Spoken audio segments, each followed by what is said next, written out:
Le film commence le jour de la naissance d'une jolie fillette nommée Mathilda. Et malheureusement, Mathilda est née dans un environnement défavorable parce que son père et sa mère ne désiraient pas la voir au départ, car la mère de Mathilda ne voulait pas être enceinte pour ne pas gâcher sa silhouette, et elle était convaincue que l'accouchement la rendrait moins belle. Et c'est pourquoi elle a détesté Mathilda dès l'instant où elle est née, tandis que le père de Mathilda détestait lui aussi sa fille depuis sa naissance, parce qu'il souhaitait avoir un garçon qui porterait son nom à la place de Mathilda. Et à cause de tout cela, la famille de Mathilda s'est mise à la détester dès la première minute. Les années passent et nous voyons que Mathilda a un peu grandi et s'assoit seule parce qu'elle a commencé à aimer les livres. Et elle est très passionnée de lecture, bien que ses parents ne l'aient pas inscrite à l'école et qu'ils la retiennent à la maison la plupart du temps, et la traitent mal, et l'ennuient, voire la punissent parfois sans raison. Et à cause de la souffrance que Mathilda vit dans sa vie, elle a aimé s'évader de la réalité par la lecture des livres, et elle utilisait toujours sa vaste imagination.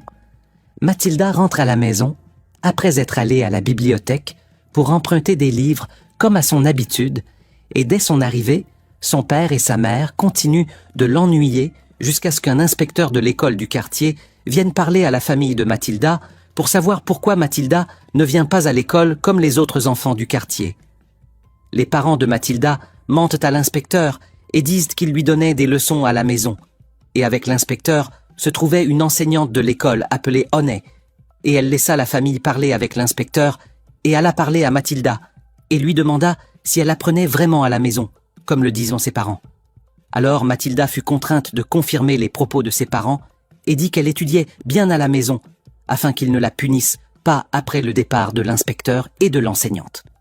Puis l'enseignante Honey proposa à Mathilda de rejoindre l'école et de venir apprendre avec des enfants de son âge, et elle l'informa qu'elle étudierait des matières différentes à l'école, dont la littérature, et lorsque Mathilda comprit qu'elle apprendrait la littérature, elle fut très enthousiaste et accepta de rejoindre l'école parce qu'elle aime beaucoup les livres et les contes et les romans, et qu'en littérature, elle étudierait cela davantage. Honey se réjouit de l'accord de Mathilda pour rejoindre l'école parce qu'elle sentit que c'était une enfant exceptionnelle, car la plupart des enfants de son âge aiment jouer, tandis que Mathilda aime la lecture et la culture. Et après le départ de Honey et de l'inspecteur, le père de Mathilda vint parler à sa fille et l'informa qu'elle était punie parce qu'il avait dû payer une amende à cause du fait qu'il ne l'avait pas emmenée à l'école, et bien que la faute vint de lui et de sa femme depuis le début, parce qu'il ne l'avait pas inscrite à l'école, il la punit elle. Et il lui dit aussi que la directrice de l'école est une vieille amie à lui, et qu'elle s'appelle Agatha, qui est une femme dure, et il parla avec elle, et lui dit que sa fille est turbulente et cause des problèmes, et il lui demanda de la corriger. Mathilda fut contrariée parce que son père avait fait, et décida de se venger de lui. Et après qu'il eut quitté sa chambre, elle sortit discrètement de sa chambre vers celle de son père, et mit de la teinture dans la crème qu'il met sur ses cheveux.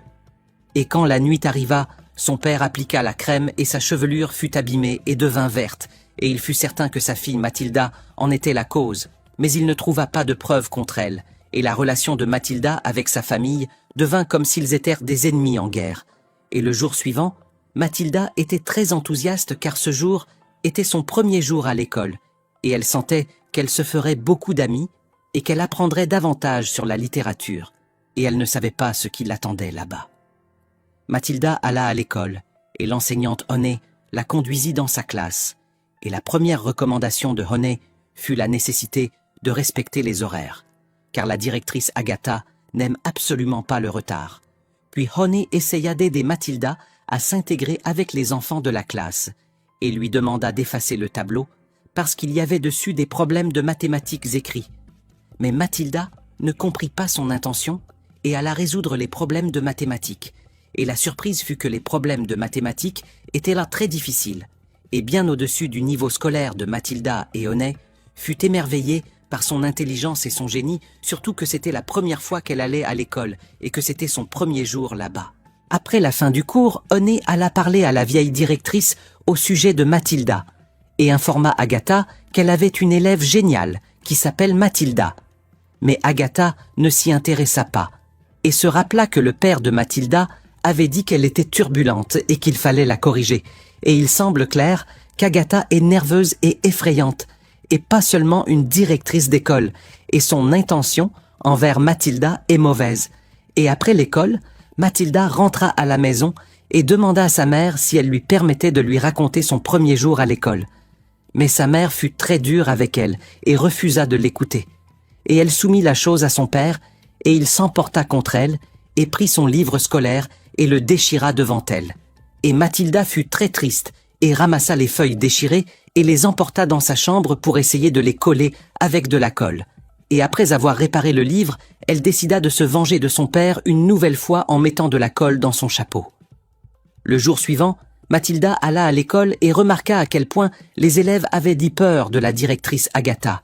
Et elle entendit d'eux des histoires étranges sur des élèves turbulents dont la directrice s'était débarrassée littéralement. Mais elle ne crut pas ces récits et pensa que c'était Agatha qui les avait répandus pour leur faire peur, jusqu'à ce qu'elle voie de ses propres yeux la directrice jeter une élève hors de l'école, juste parce que sa coiffure ne lui plaisait pas.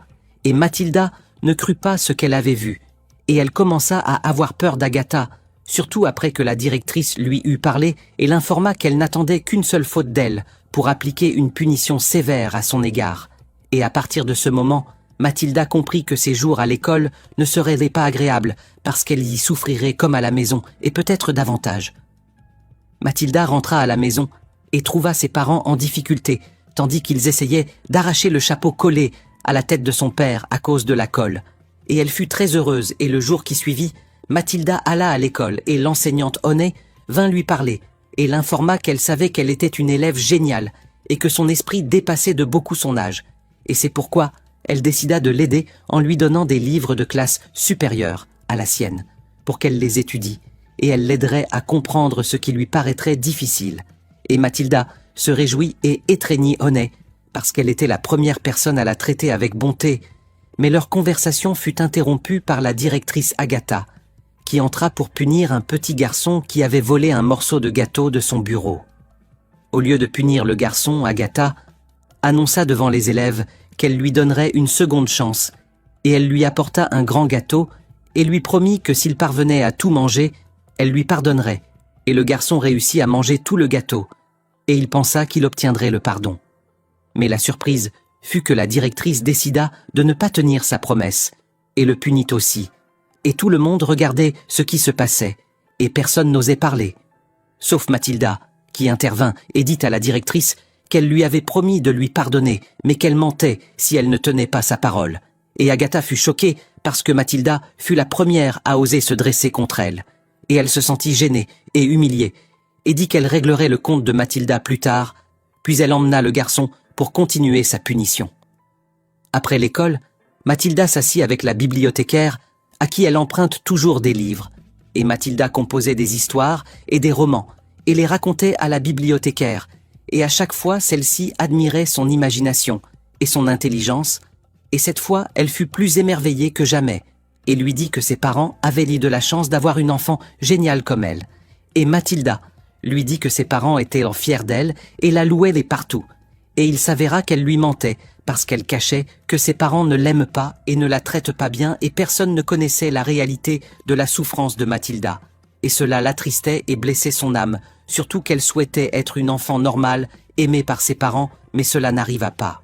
Le jour suivant, Mathilda alla à l'école, et elle trouva que tous les élèves la traitaient en héroïne nationale à cause de sa prise de position face à la directrice, ce que personne n'avait pu faire, même les enseignants. Et à ce moment, Agatha savait que les élèves avaient commencé à se rebeller contre elle et qu'ils ne la craignaient du plus à cause de ce que Mathilda avait fait. Alors, elle décida de rassembler Mathilda et tous les élèves en une seule fois et de les emmener à une séance de sport et de les faire courir de longues distances et d'exécuter des exercices durs. Et elle resta à les regarder souffrir et à chanter et danser et se divertir. Et une des élèves décida de se venger d'elle à cause de ce qu'elle leur faisait en mettant une petite créature dans sa boisson. Et Agatha prit peur quand elle la vit dans son gobelet, et sa colère s'accrut, et elle ne savait pas qui en était l'auteur. Agatha décida de déverser sa colère sur n'importe quel élève. Alors elle attrapa un garçon et commença à le torturer, bien qu'il n'ait rien fait. Et à ce moment, Mathilda perdit le contrôle de ses nerfs, et cria au visage d'Agatha pour qu'elle arrête ce qu'elle faisait, et elle la qualifia de harceleuse. Et elle commit une faute à son égard devant les élèves. Et la directrice fut choquée et se dirigea vers elle pour la frapper. Et avant qu'elle ne le fasse, Mathilda utilisa son pouvoir extraordinaire et déplaça le gobelet à distance et frappa Agatha avec. Et par hasard, le gobelet que Mathilda avait déplacé était celui qui contenait la petite créature. Et la créature entra dans les vêtements de la directrice, qui eut peur et cria et s'enfuit en courant, tandis que tous restaient stupéfaits sans comprendre ce qui s'était passé. Après le départ de tout le monde, Mathilda parla à Onet et l'informa qu'elle était capable de déplacer les objets à distance, et elle prit le gobelet du sol et le déplaça par l'esprit sous ses yeux.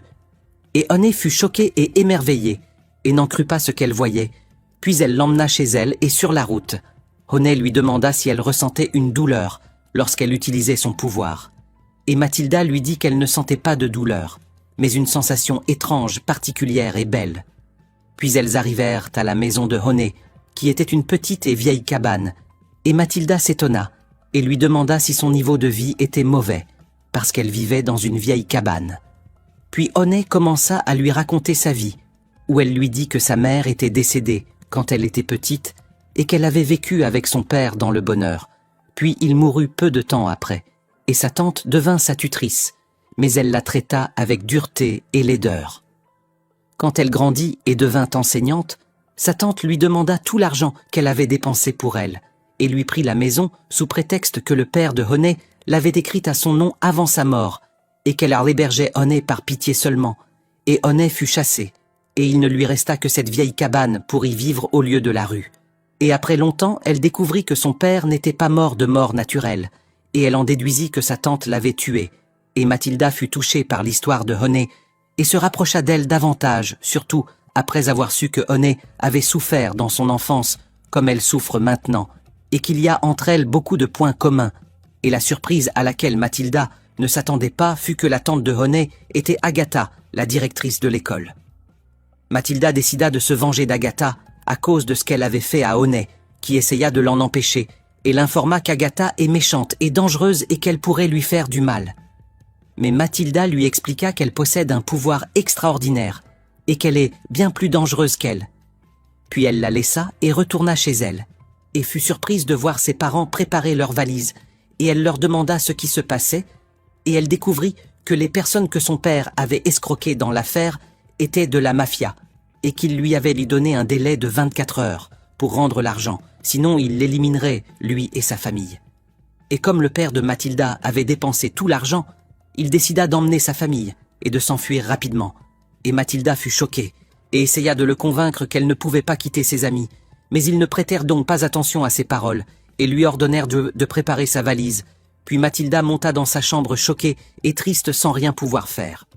Le jour suivant, le jour du voyage de la famille de Mathilda, Mathilda alla à l'école pour que son père passe la prendre après la fin des cours afin qu'il parte.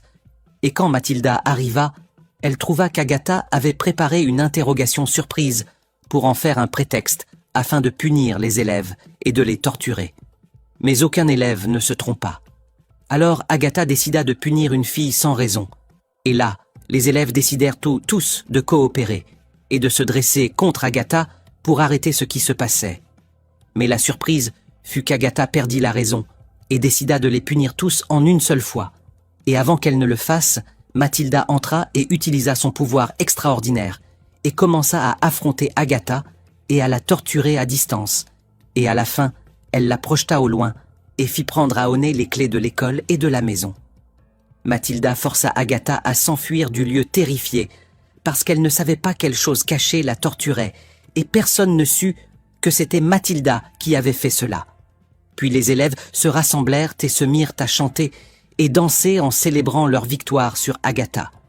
Mais la fête fut interrompue par l'arrivée du père de Mathilda, venu la prendre pour partir, et ses camarades furent tristes et essayèrent de la convaincre de rester avec eux, mais elle leur expliqua qu'elle n'avait pas le choix et les salua, puis elle alla dire au revoir à Onet triste et ému.